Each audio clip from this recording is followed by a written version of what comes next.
dame nous a dit, j'ai pas de quoi m'acheter un manteau. Et ben, j'ai fait un appel. 2 heures après, j'avais 50 manteaux qui étaient à la permanence.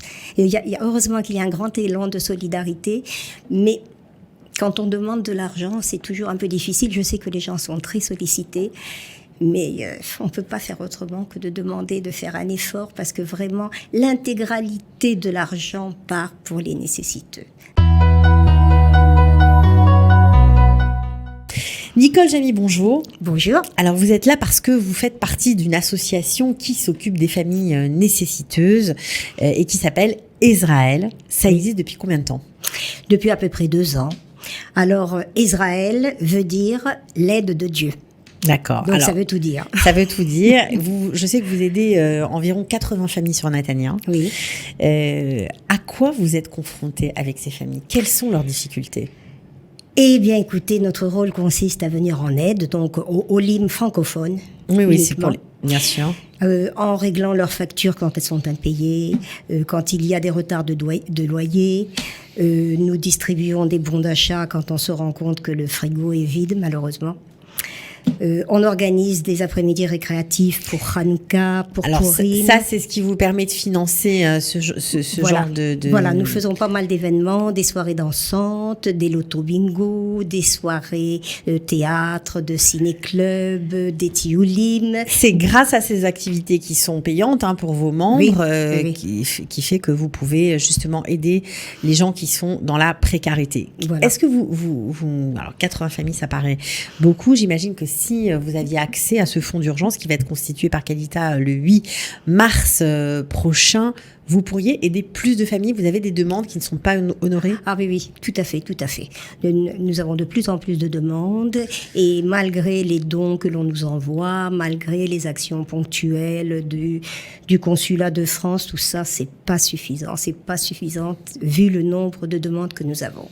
Quels sont les profils ? Parce que c'est vrai que ça interpelle. On a toujours l'impression que les francophones, ça va très bien pour eux, mais on est très loin de la réalité. Et malheureusement, à l'instant où je vous parle, on en est à 1 famille sur 5 qui vit en dessous du seuil de la pauvreté. C'est énorme. À Natania. À Natania, c'est énorme. Ça veut dire que ce sont des familles qui sont là depuis longtemps, qui ont fait leur alia depuis longtemps, qui sont là Pas forcément. Il y a des familles qui viennent d'arriver, qui sont un peu perdues. Alors nous les aidons pour les formalités administratives. On le fait autant que faire se peut. On essaie de leur trouver du travail, de les mettre en relation avec des personnes qui seraient susceptibles de leur proposer quelque chose. Bon, il y a des tas de cas de figure. Il y a malheureusement des femmes qui ont été délaissées par leur mari. Le mari qui repart, elle se retrouve toute seule. Le mari qui quitte Israël, qui part, Israël et parce qu'il n'arrive pas, parce qu'il n'arrive pas à trouver du travail, parce qu'il disjoncte, il part, il laisse la femme avec les enfants et tout ce que ça comporte comme seul, parfois des femmes qui ne travaillent pas. Ah oui. Nous avons le cas aussi de familles de religieux où il y a beaucoup d'enfants. Le mari ne travaille pas, il étudie à la yeshiva, donc c'est la mère qui doit se dépatouiller pour élever les enfants, pour essayer de travailler tant bien que mal. Ouais, donc ça suffit pas forcément. Et ça ne suffit pas. Alors, on s'occupe également, si quelqu'un a besoin d'un frigo dans ces familles nécessiteuses, et si la machine à laver les tombe en panne, c'est une catastrophe. Donc, il faut dans l'urgence leur trouver une machine à laver. Oui, parce que ça veut dire frigo. Que ce qui tombe en panne ne sera pas réparé faute de moyens. Ah oui, absolument. D'abord, on pense à manger. Voilà. Après, on pense à d'autres besoins. Voilà. Et dernièrement, on a eu le cas de personnes qui ont subi les inondations à Tel Aviv. Donc, ils se sont retrouvés du jour au lendemain sans rien. Parce que tous les meubles avaient été... Tout l'immeuble avait été inondé. C'est ça. Tout l'immeuble avait été inondé, donc ils se retrouvent à la rue du jour au lendemain. Donc il fallait tout trouver, tout, les meubles, les vêtements. Et heureusement qu'il y a un grand élan de solidarité. Il nous suffit de demander pour que les gens viennent spontanément nous apporter beaucoup de choses. Mais malheureusement, c'est pas suffisant. Alors, c'est pas suffisant. Et alors, je pense aussi aux accidents de vie. On en a beaucoup parlé pendant cette campagne. Parfois, il y a des maladies qui arrivent, qui n'étaient pas prévues. Bien sûr. Et les choses s'enchaînent en cascade. Voilà.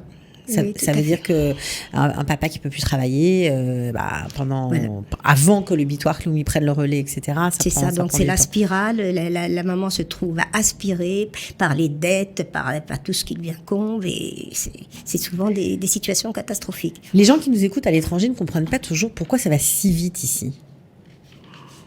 Pourquoi une maladie fait que en 2-3 mois, 4 mois, c'est la catastrophe. On n'arrive pas à comprendre. Il faut reconnaître que la vie en Israël est très chère. Et souvent, ils ont du mal à joindre les deux bouts, ils ont du mal à finir le mois. Ça veut dire que tout le monde travaille, mais c'est pas suffisant. Souvent, ils conjuguent plusieurs jobs. Petits boulots. Plusieurs petits boulots. Je connais des gens très respectables, des femmes très respectables, qui ont été obligées de faire des ménages. Et me disent, c'est ce qui est le mieux payé. C'est ce qui est encore le mieux payé, c'est 50 shekels de l'heure, alors que je peux rester debout toute une journée dans un magasin, je vais être payé 25-30 shekels de l'heure. Oui, forcément, ça suffit pas. Si c'est une femme seule, il manque le deuxième salaire, c'est forcément, forcément la galère. Bon, alors je sais que vous serez avec nous pour l'opération du 8 mars, que vous allez tout faire pour faire qu'en sorte, les gens qui nous écoutent aujourd'hui et ceux qui vous soutiennent, continuent encore plus à vous soutenir. Je sais et à nous soutenir évidemment. Je sais que vous allez être là. Oui, certainement. Mais vous pouvez nous aider déjà en venant à nos manifestations. Et c'est une manière d'apporter une pierre à l'édifice d'Israël pour nous aider à mener notre mission, à arriver à notre but. Et puis, venez nombreux, on vous attend nombreux pour la journée de la Tzedaka.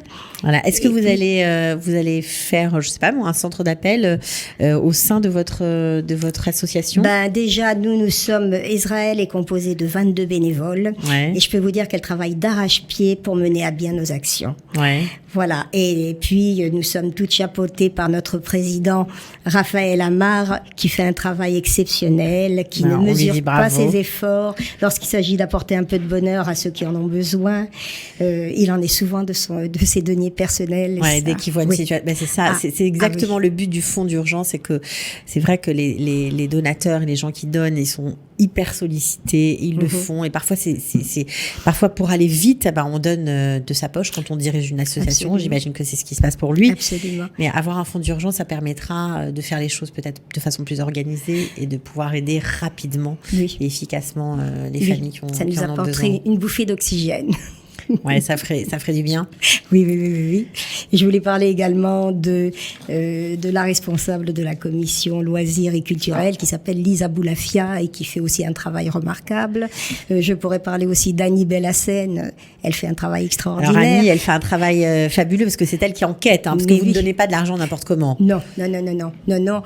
Donc elle remplit les dossiers, elle enquête et puis elle présente des dossiers bien ficelés. De manière pour avoir des aides sociales. Voilà, pour avoir des aides. Et vraiment... elle travaille dur. Ah oui, elle prend le temps d'écouter les gens. Quand elle voit qu'une femme est déprimée, alors nous, quand on fait notre loto bingo, vous savez, alors on va solliciter les commerçants pour leur demander des petits lots.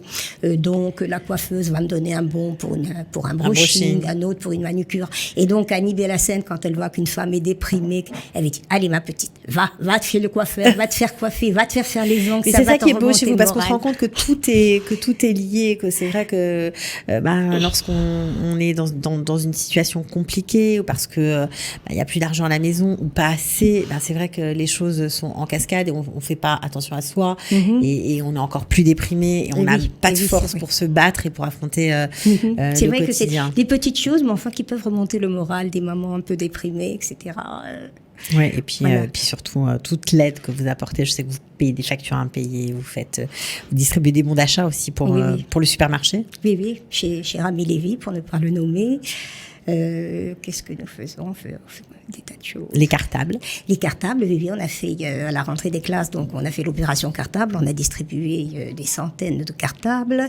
À l'entrée de l'hiver, nous avons distribué des couettes. C'est salutaire. Les gens ne se rendent pas compte, ça paraît peut-être un petit geste, mais pour ces familles qui ont rien, c'est... Mais oui, une dame nous a dit, j'ai pas de quoi m'acheter un manteau. Et j'ai fait un appel. 2 heures après, j'avais 50 manteaux qui étaient à la permanence. Et heureusement qu'il y a un grand élan de solidarité, mais quand on demande de l'argent, c'est toujours un peu difficile. Je sais que les gens sont très sollicités. Mais on ne peut pas faire autrement que de demander de faire un effort parce que vraiment, l'intégralité de l'argent part pour les nécessiteux.